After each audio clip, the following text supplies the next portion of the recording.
Ecclesiastes 4, slow suicide. Next, I turn my attention to all the outrageous violence that takes place on this planet. The tears of the victims, no one to comfort them. The iron grip of oppressors, no one to rescue the victims from them. So I congratulated the dead who are already dead instead of the living who are still alive. But luckier than the dead or the living is the person who has never even been, who has never even seen the bad business that takes place on this earth. Then I observed all the work and ambition motivated by envy. What a waste. Smoke and spitting into the wind. A fool sits back and takes it easy. His sloth is slow suicide. One handful of peaceful repose is better than 2 fistfuls of worried work. More spitting into the wind. Why am I working like a dog? I turned my head and saw yet another wisp of smoke on its way to nothingness. A solitary person completely alone. No children, no family, no friends. Yet, working obsessively late into the night, compulsively greedy for more and more, never bothering to ask, why am I working like a dog, never having any fun, and who cares? More smoke. A bad business. It's better to have a partner than go it alone. Share the work, share the wealth, and if one falls down, the other helps. But if there's no one to help, ooh, that's tough. 2 in a bed warm each other. Alone, you shiver all night. By yourself, you're unprotected. With a friend, you can face the worst. Can you round up a third? A 3-stranded rope isn't easily snapped. Amen. A poor youngster with some wisdom is better off than an old but foolish king who doesn't know which end is up. I saw a youth just like this start with nothing and go from rags to riches. And I saw everyone rally to the rule of this young successor to the king. Even so, the excitement died quickly. The throngs of people soon lost interest. Can't you see it's only smoke and spitting into the wind? Chapter 5, God's in charge, not you. Watch your step when you enter God's house. Enter to learn. That's far better than mindlessly offering a sacrifice, doing more harm than good.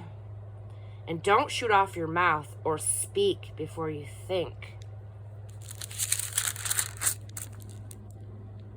Don't be too quick to tell God what you think that he wants to hear. God is in charge, not you. The less you speak, the better. Overwork makes for restless sleep. Overtalk shows you up as a fool. When you tell God that you'll do something, do it, and now. God takes no pleasure in foolish gabble. Vow it, and then do it. It's far better not to vow in the first place than to vow and not pay up. Don't let your mouth make a total sinner of you. When called to account, you won't get by with, "Oh, sorry, I didn't mean it." Why risk provoking God to angry retaliation? But against all illusion and fantasy and empty talk, there's always this rock foundation. Fear God. The salary of smoke. Don't be too upset when you see the poor kicked around and justice and rights violated all over the place. Exploitation filters down from one petty official to another. There's no end to it, and nothing can be done about it. But the good earth doesn't cheat anyone. Even a bad king is honestly served by a field. The one who loves money is never satisfied with money, nor the one who loves wealth with big profits. More smoke. The more loot that you get, the more looters show up. And what fun is that, to be robbed in broad daylight? Hard and honest work earns a good night's sleep, whether supper is beans or steak, but a rich man's belly gives him insomnia. Here's a piece of bad luck that I've seen happen. A man hoards far more wealth than is good for him, and then he loses it all in a bad business deal. He fathered a child, but hasn't a cent left to give him. He arrived naked from the womb of his mother, and he'll leave in the same condition with nothing. This is bad luck for sure.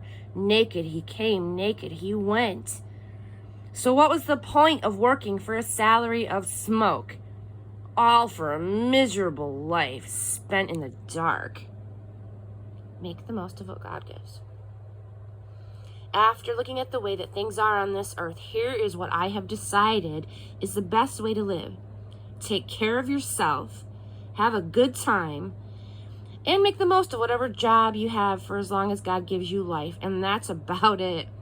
That's the human lot. Yes, we should make the most of what God gives, both the bounty and the capacity to enjoy it, accepting what's given and delighting in the work. It's God's gift. God deals out joy in the present, the now. It is useless to brood over how long we might live.